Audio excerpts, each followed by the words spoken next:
Assalamualaikum warahmatullahi wabarakatuh. Waalaikumsalam warahmatullahi. Salam sejahtera untuk kita semua. Salam rahayu.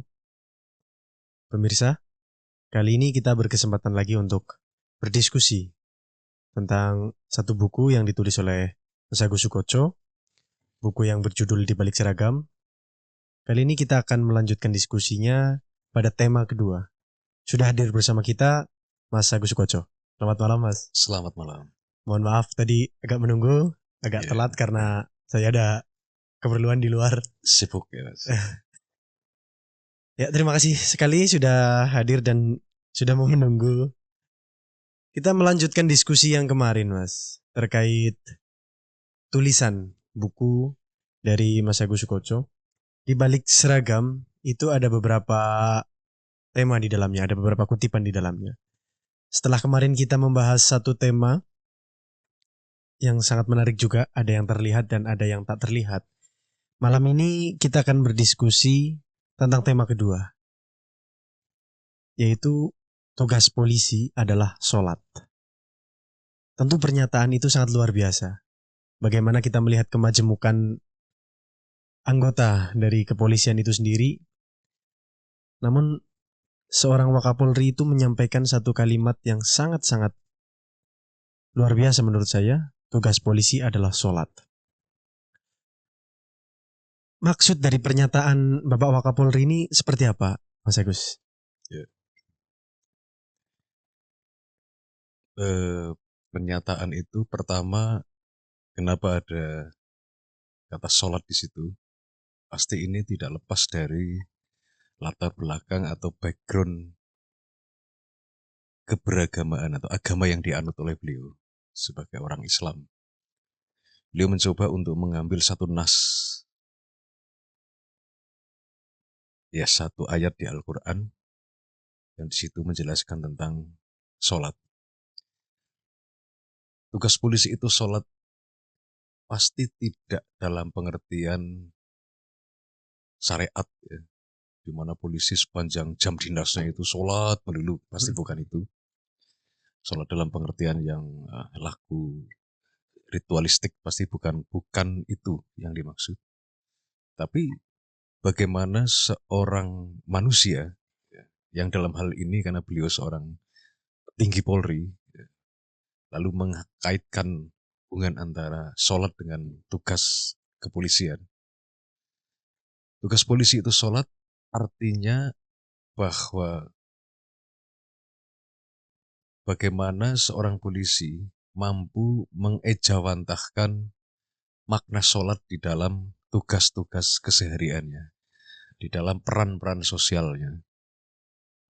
Di mana di situ disebutkan, beliau juga mengutip surat Al-Ankabut ayat 45, yaitu bukti bahwa beliau serius beragama sampai mengambil landasan teologis di dalam menanamkan mental anggota di jajaran beliau. Di situ disebut bahwa sholat itu mencegah perbuatan keji dan mungkar. Iya. Kalau tidak salah, as-sholatu tanha 'anil fahsya'i wal munkar. Ya. Sementara polisi sendiri kan bertugas untuk mencegah agar jangan sampai dalam ruang kehidupan ini terjadi perilaku-perilaku dari masyarakat yang bisa dikategorikan sebagai kekejian dan kemungkaran. Iya, betul. Mencuri, korupsi, terus apalagi memperkosa, dan semua tindakan-tindakan yang bisa disebut sebagai tindakan keji dan mungkar.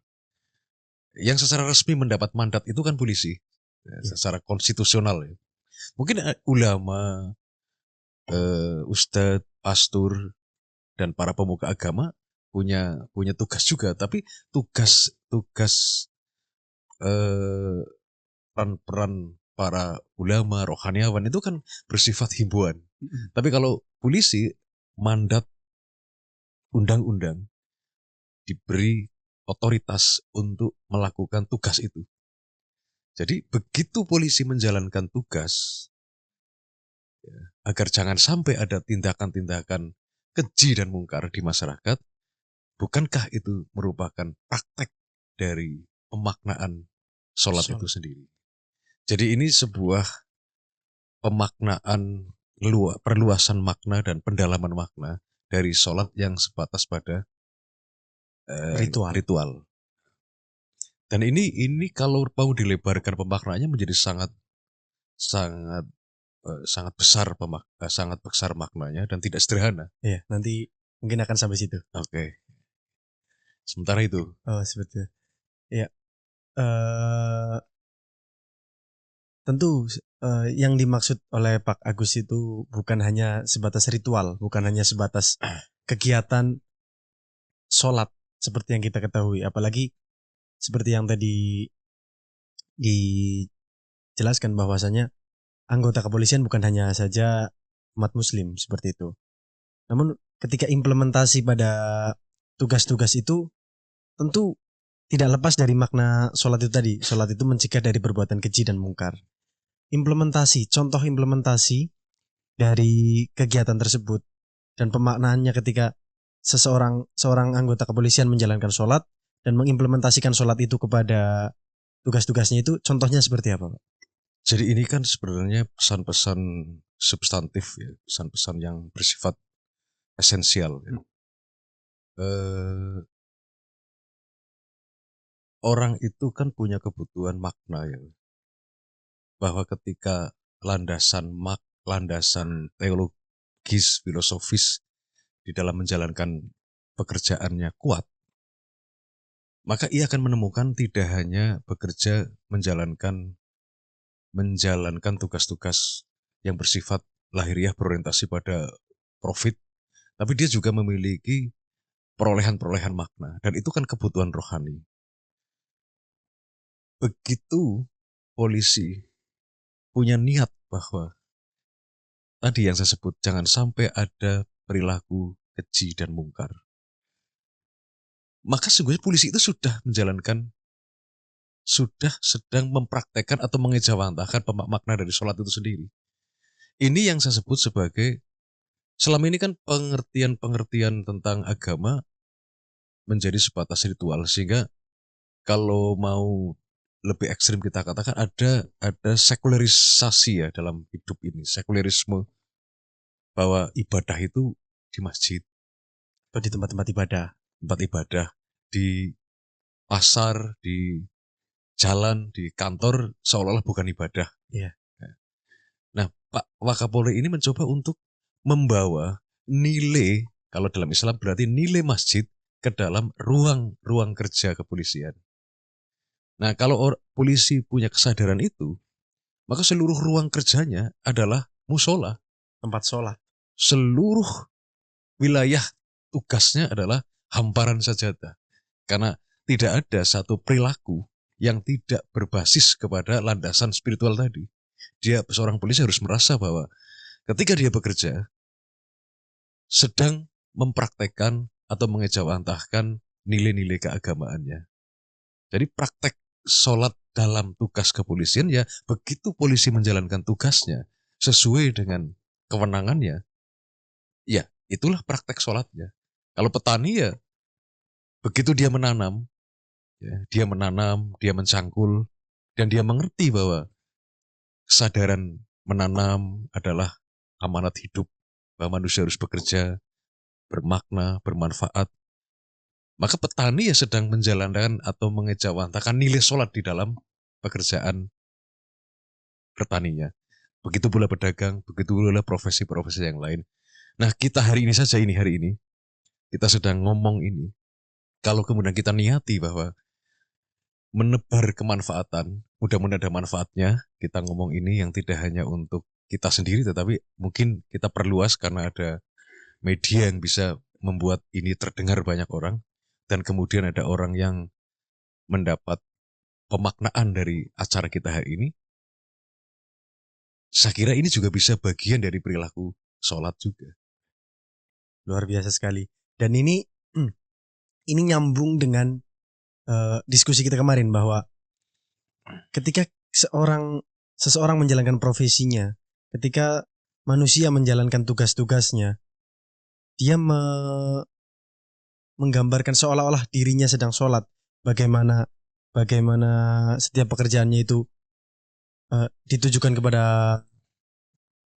Sang Pencipta, maka itu nyambung dengan diskusi kemarin bahwa ada satu kesadaran dalam diri bahwasanya ada yang tak terlihat dan ada yang terlihat dan ada yang tak terlihat, dan yang tidak terlihat itu justru satu zat adikodrati yang sangat-sangat luar biasa yang senantiasa mengawasi kita.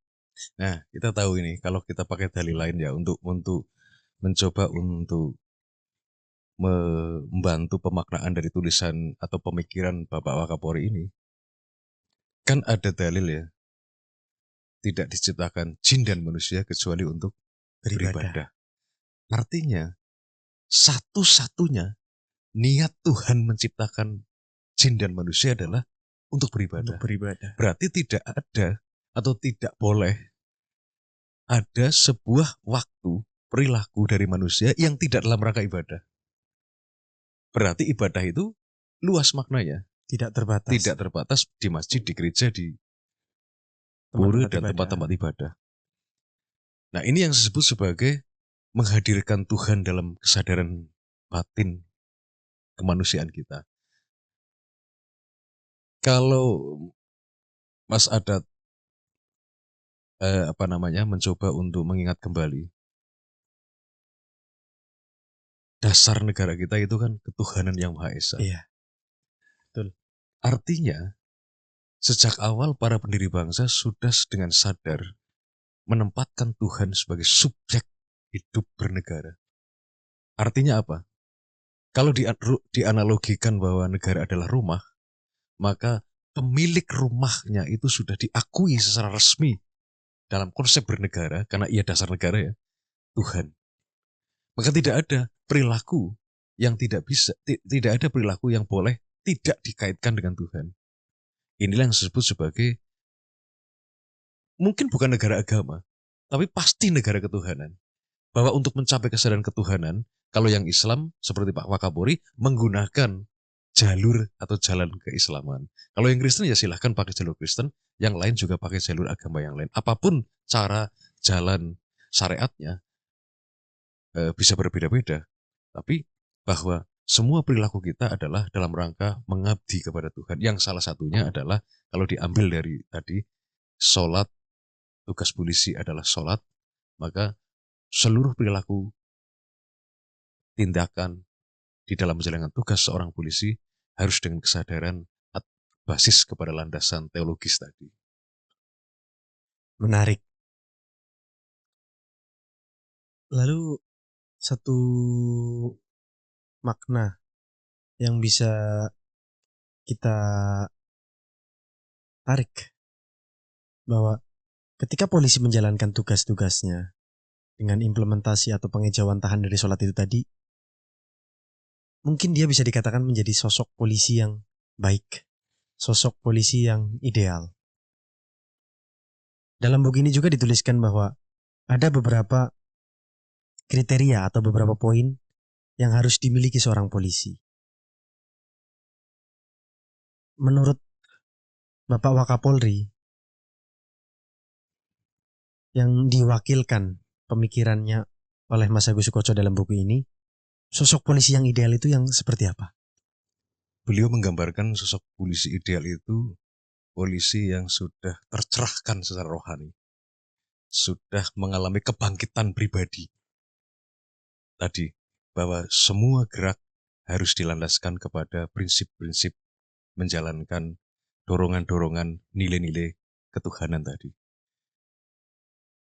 Ini akan berdampak kepada prinsip-prinsip bahwa ibadah itu tidak hanya di masjid, tapi juga di lingkungan sosial kita. Karena Pak Wakapolri juga mungkin sering menjumpai, atau kita juga sering menjumpai, ada polisi yang pada saat sholat Jumat, polisi itu tidak ikut sholat. Ya kan? Karena menjaga agar suasana aman, orang yang menjalankan sholat Jumat tenang, maka polisi ini rela untuk tidak ikut sholat Jumat. Ini ada polisi yang kalau belum mengerti makna sholat dalam pengejauhan yang lebih luas, dia bisa mengalami ketakutan. Dia merasa berdosa tidak sholat Jumat. Hanya karena pada saat itu sedang menjalankan tugas menjaga orang sholat Jumat. Nah kalau polisi sudah paham ini, maka dia akan mengunjungi ketenangan. Kan menjadi ironi ketika polisi yang sedang menjalankan tugas menjaga orang sholat Jumat itu kan Iya. ramai. Polisi ditugaskan untuk menjaga agar tetap tertib, tetap aman. Polisi ini sambil merasa berdosa, sambil merasa eh, akan masuk neraka gara-gara tidak sholat Jumat karena sedang menjalankan tugas. Kalau kalau tidak ada pemaknaan, perluasan pemaknaan ini kan polisi bisa merasa seperti itu. Akhirnya dia memilih ikut sholat, malah tidak ada yang menjaga, tidak menjaga orang sholat Jumat, Keamanannya. Ya. maka bisa terjadi pencurian, bisa terjadi kekejian dan kemungkaran di situ. Iya. Perilaku. Betul. Siapa yang bersalah?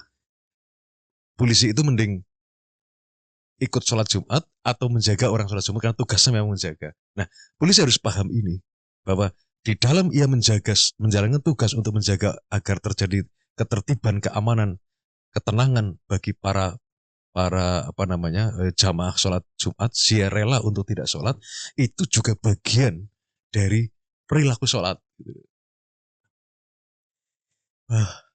Menarik. Dari yang Mas Agus sampaikan tadi, saya punya satu pertanyaan yang mungkin cukup menggelitik. Artinya dalam menjalankan tugasnya, terkadang anggota kepolisian itu ada konflik batin bahwasannya ketika saya menjalankan tugas, maka saya tidak sedang menjalankan aturan agama atau mungkin bertentangan dengan aturan dan hati nuraninya. Itu pesan dari buku ini, pesan dari kalimat Bapak Wakapolri ini untuk anggota yang mungkin dalam menjalankan tugas seperti itu merasa seperti itu, bagaimana, Mas? Nah, maka beliau mencoba untuk memberi sumbangsih pemikiran yang kemudian menjadi sebuah buku dari pemikiran beliau untuk mendobrak kebekuan pemikiran seperti itu. Bahwa nggak usah minder, nggak usah takut masuk neraka hanya karena misalnya tidak ikut sholat Jumat, kan ada tugas sedang menjalankan pengamanan sholat Jumat. Nah, ini kan menjadi menjadi yang disebut sebagai ketercerahan di mana ketercerahan pribadi di mana manusia harus mengerti pemaknaan ibadah yang lebih luas. Artinya buku ini menjadi sangat direkomendasikan untuk dibaca, baik untuk anggota kepolisian pada khususnya dan juga untuk masyarakat pada umumnya. Untuk masyarakat jangan sampai ketika sedang menjalankan tugas hidup dia merasa tidak sedang beribadah. Dia hanya merasa beribadah ketika sedang di masjid. Ketika sedang di luar masjid, dia merasa tidak sedang ibadah. Saya tanya Mas gini, ada nilai masjid, ada nilai pasar. Betul. Nilai masjid dibawa ke pasar, artinya ketika dia sedang menjalankan transaksi jual beli di pasar, dia membawa nilai masjid atau dia sedang menjalankan ibadah berarti. Maka seluruh perilaku sebagai pedagang dia akan terkontrol oleh moral keagamaannya. Sebaliknya, mending mana? Nilai pasar dibawa ke masjid atau nilai masjid dibawa ke pasar, Mas? Tentu nilai masjid dibawa ke pasar. Kalau nilai pasar dibawa ke masjid, di masjid masih ingat bati, masih ingat untung rugi. Ini kan berbahaya. Yeah. Nah, polisi yang sudah mengerti nilai masjid, yang salah satunya adalah sholat, dibawa ke ruang kerjanya, dibawa kepada peran-perannya sebagai polisi, maka yang dia ingat hanya satu, pengabdian kepada Tuhan dengan cara mengabdi kepada bangsa dan negara, mengabdi kepada masyarakat. Wah, banyak sekali hal-hal baru, hal-hal unik, terutama bagi orang-orang awam seperti saya, karena memang saya tidak terlalu dekat dengan kepolisian, terutama terkait tugas-tugasnya, tanggung jawab dan lain-lain. Tapi ketika kita berdiskusi tentang buku ini, tentang kalimat-kalimat atau kutipan-kutipan kalimat dari Bapak Wakapolri ini, saya punya satu informasi baru, saya punya ilmu baru, bahwasannya tugas-tugas polisi itu sebetulnya bukan hanya tugas-tugas yang sifatnya wujud atau mungkin sifatnya itu hanya di kalangan manusia saja, tapi ketika kita tarik lebih jauh lagi, implementasi tugas kepolisian itu bisa juga menjadi bentuk ibadah dari seorang anggota polisi. Dan memang kita tidak boleh ada sejengkal ruang pun, sejengkal ruang dan segerakan apapun dari kita yang tidak dalam rangka ibadah. Karena sudah jelas-jelas bahwa Tuhan menciptakan kita hanya untuk beribadah. Dan semoga kegiatan kita malam ini dihitung sebagai ibadah ya Mas. Mudah-mudahan. Wah, luar biasa. Dari diskusi yang tadi kita sudah banyak sekali, ada satu hal menarik yang ingin saya tanyakan lagi nih Mas. Artinya sosok polisi ini atau lembaga polisi ini adalah lembaga dengan wewenang yang sangat luar biasa. Wewenang yang begitu besar, hak-haknya diberikan oleh negara. Artinya menjadi seorang anggota kepolisian harus memiliki kedewasaan berpikir, harus memiliki kesadaran berpikir yang bagus juga. Dari kutipan kalimat Bapak Wakapolri ini, menjadi memiliki jiwa seorang polisi itu seperti apa, Mas Agus? Nah, itulah yang polisi memiliki kewenangan yang sangat besar. Betul. Ya, itu yang sangat disadari oleh Pak Wakapolri. Sehingga satu sisi kewenangan itu bisa memartabatkan pihak yang diberi kewenangan, tapi di satu sisi juga bisa membuat yang diberi kewenangan ketika dia tidak memiliki kedewasaan dan kematangan pribadi, itu bisa tidak optimal, bahkan bisa cenderung disalahgunakan karena tidak kuat menanggung anugerah gitu kan. Ya, itu kan bisa berbahaya. Kewenangan yang sangat luas dimiliki oleh pribadi yang tidak matang. Tapi kewenangan yang luas dimiliki oleh pribadi yang matang, ini akan memiliki daya guna yang luar biasa. Maka saya yakin dalam renungan-renungan Pak Wakapolri yang tergambar dalam pemikiran-pemikiran yang dituangkan dalam buku di balik seragam ini adalah dalam rangka tadi memberi kontribusi pemikiran, pematangan pribadi-pribadi yang mengemban amanat sebagai polisi. Pemikiran-pemikiran beliau di dalam memberi sumbangsi itu tidak pada wilayah teknis administratif. Ya. Meskipun beliau seorang jenderal dan petinggi yang bisa saja secara instruktif begini. Tetapi yang terlihat dari pesan-pesan filosofis dalam pemikiran beliau lebih mengedepankan, lebih memilih keyakinan bahwa jalan efektif adalah mematangkan pribadi manusia yang kebetulan berprofesi sebagai polisi, yaitu dengan membawa pesan, membawa nilai-nilai leluhur, nilai-nilai agama dimasukkan kepada jiwa seorang polisi agar mampu mengemban amanat yang memang sangat besar itu. Pribadi yang matang itu adalah pribadi yang mengerti bahwa dirinya adalah seorang manusia. Dirinya seorang manusia, hamba Tuhan, yang sedang mengabdi kepada Tuhan dengan cara menjadi seorang polisi. Ini mestinya bisa dimiliki oleh siapa saja. Petani yang mengerti bahwa petani yang matang adalah petani yang mengerti bahwa tugas hidupnya, takdir hidupnya adalah menjadi petani. Maka dia menjalankan takdirnya, menjalankan tugas hidupnya dengan suasana kebatinan sebagai pengabdi, sebagai orang yang sedang beribadah. Begitu pula seorang polisi. Maka yang lebih cenderung dipilih oleh Pak Wakapolri adalah mematangkan kepribadian anggota. Pemikiran-pemikiran beliau dalam buku ini mencerminkan nuansa seperti itu.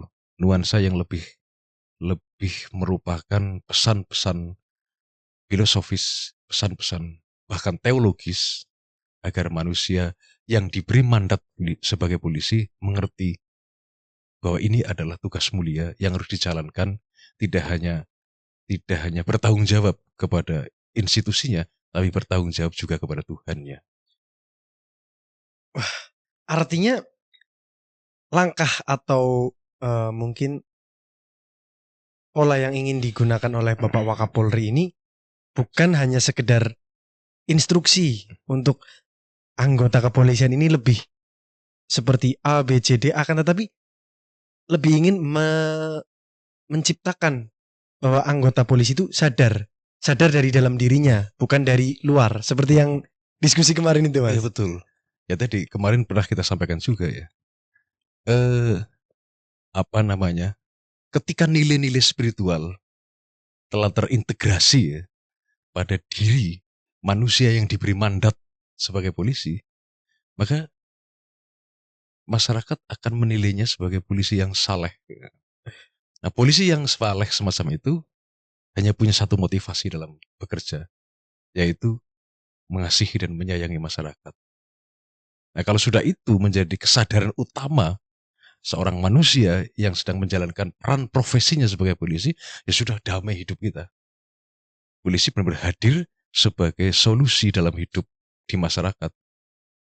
Kalau tidak nanti dengan kewenangan yang tinggi, polisi bisa justru menjadi pengancam, bisa menjadi pengganggu, bisa orang merasa terancam loh dengan, ya kan berbahaya sekali. Kenapa orang menjadi takut? Bahkan kalau ada orang itu, kan banyak contoh ya. Banyak contoh ketika polisi tidak matang kepribadiannya, tidak dilandasi nilai-nilai religiusitas, tidak dilandasi nilai spiritual, maka ia hadir bukan menjadi solusi. Mestinya kan, wah tenang ada polisi. Iya. Jangan sampai ada polisi. Iya. Ini karena kewenangannya sangat tinggi. Polisi kan bisa masuk dan punya kewenangan sampai masuk ke ruang-ruang pribadi. Kan memang mendapat kewenangan itu hanya polisi loh. Yang lain tidak loh. Tidak boleh ya. Bisa menggeledah, bisa masuk ke kamar-kamar pribadi pada konteks tertentu. Itu yang diberi kewenangan ya polisi. Lain itu tidak. Nah, ini yang dimaksud Pak Wakapolri. Maka bagaimana mengoptimalkan kinerja dengan cara mematangkan kepribadiannya. Karena banyak pengalaman loh, polisi yang ada kita kenal dalam sejarah, polisi-polisi nakal itu kan bukan polisi yang tidak membaca undang-undang, Mas. Justru mungkin mereka lebih paham undang-undang. Bukan polisi yang tidak pernah ikut diklat, bukan polisi yang tidak ikut seminar, simposium dan berbagai pelatihan-pelatihan tentang pembelajaran secara teknis, administratif. Tapi mereka tetap melanggar karena itu sesuatu yang dari luar. Nah, Pak Wakapolri mencoba untuk menghidupkan atau mengaktifasi potensi-potensi nurani di dalam dirinya seorang polisi. Maka kematangan ini yang lebih menjadi prioritas Pak Wakapolri. Ketika seorang polisi memiliki kesadaran dari dalam dirinya, tentu dalam menjalankan tugasnya dia akan lebih sadar. Karena dia merasa sedang diawasi oleh Tuhannya, dia punya tanggung jawab untuk menjadi pengayom dan pelindung bagi masyarakat. Hal-hal itulah yang mungkin ingin dimunculkan oleh Bapak Wakapolri dalam diri setiap anggota kepolisian. Mungkin seperti itu. Persis. Nah, itu yang kita harapkan juga sebagai masyarakat. Kita akan merindukan polisi yang mencintai masyarakat. Dan polisi yang mencintai masyarakat, kenapa bisa lahir cinta? Karena polisi mengerti bahwa dia mendapat amanat untuk melindungi dan mengayomi makhluk-makhluk Tuhan yang lain.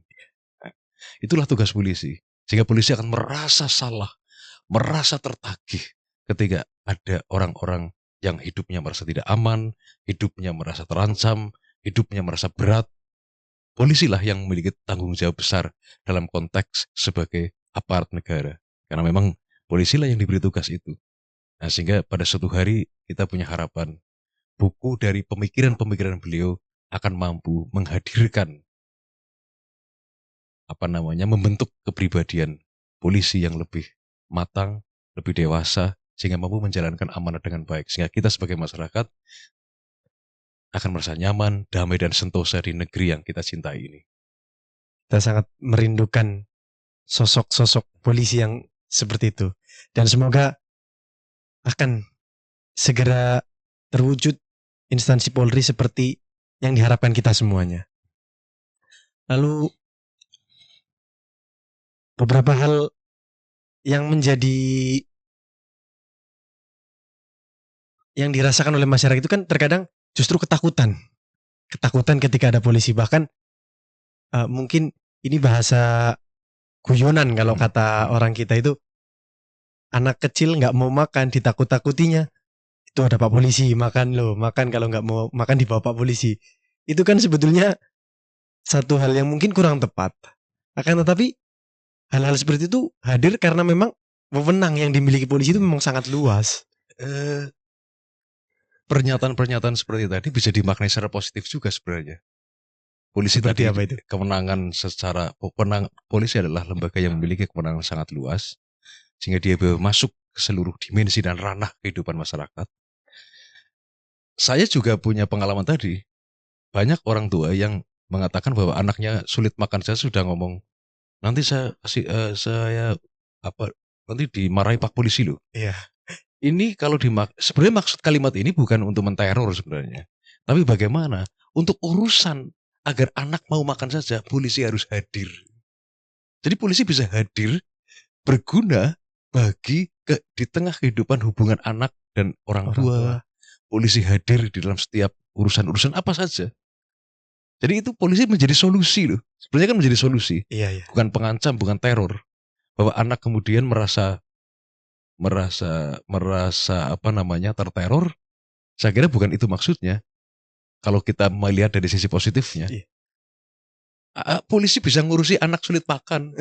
Ini kan luar biasa. Dan memang begitulah peran polisi seharusnya. Dan itu hanya dimiliki oleh polisi. Hanya dimiliki polisi. Coba Anda ngomong nanti tak laporkan petani ya, nggak bisa. Enggak. Artinya tidak ada efek untuk menggerakkan agar mau makan kan. Iya. Jadi ada kehadiran polisi yang memang satu hari bisa berguna di semua bidang, semua sisi dan sebuah ranah kehidupan di masyarakat. Sesuai dengan memang luasnya kewenangan yang dimiliki. Dan itu hanya bisa efektif, bisa optimal kalau sesuai yang diharapkan oleh Pak Wakapolri, polisi yang memiliki jiwa dan kepribadian yang matang. Lalu mungkin satu penutup untuk sesi diskusi kita malam ini. Ya, dari sekian banyak kesimpulan, seperti apa, Mas Agus? Pak Wakapolri mengajak kita untuk lebih memperluas spektrum pemaknaan tentang ibadah, terutama sholat. Bahwa sholat tidak berhenti kepada lagu yang ritualistik, tapi diejawantahkan pada peran-peran sosial kita. Bagi petani ya, ketika menjalankan aktivitas bertaninya, dia mengerti bahwa itu juga bagian dari pengejawantahan atau manifestasi dari nilai sholat. Bagi seorang polisi juga merasa sedang bahwa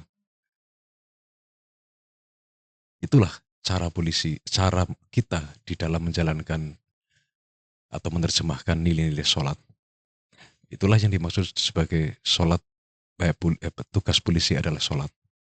Jadi bukan berarti nanti setelah itu kita tidak menjalankan sholat yang syariat, tapi sholat yang syariat tidak berhenti pada syariat, tapi ada pemaknaan yang lebih luas.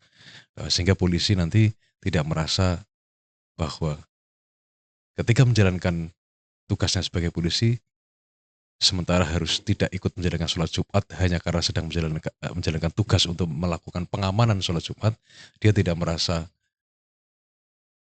berdosa, hanya was-was, cemas, sehingga setengah hati malah jadi menjalankan tugasnya, atau bahkan lebih tidak patrap lagi ketika justru meninggalkan tugasnya hanya karena dia merasa harus ikut sholat Jumat karena ini kewajiban. Padahal tugas polisi ketika sedang melakukan pengamanan sholat Jumat, sholatnya yang melakukan pengamanan tadi. Dan sekali lagi, siapakah kalau sholat dimaknai untuk mencegah perbuatan keji dan mungkar, siapakah yang secara resmi ditugasi untuk mencegah perbuatan keji dan mungkar di dalam masyarakat? Polisi. Jadi polisi punya kesempatan untuk mempraktekkan sholat pada pengertian yang lebih luas. Pemirsa, banyak sekali hal-hal yang luar biasa. Banyak sekali hal-hal yang menarik untuk kita maknai, kita selami lebih dalam. Dari tugas polisi adalah sholat, kita menemukan fakta bahwasannya implementasi atau pengejawantahan sholat itu sangat luas. Sangat-sangat luar biasa. Dan ketika seorang polisi atau anggota kepolisian memiliki kedewasaan, mampu mengejawantahkan sholat, mampu mengejawantahkan ibadah dalam menjalankan tugasnya, tentu dia akan menjadi sosok polisi yang sangat-sangat dirindukan oleh masyarakat. Dan tentu kita sebagai masyarakat merindukan polisi yang humanis, polisi yang penuh kasih, akan tetapi tetap pada tugasnya, yaitu menjalankan pengamanan dan juga mengayomi dan melayani masyarakat.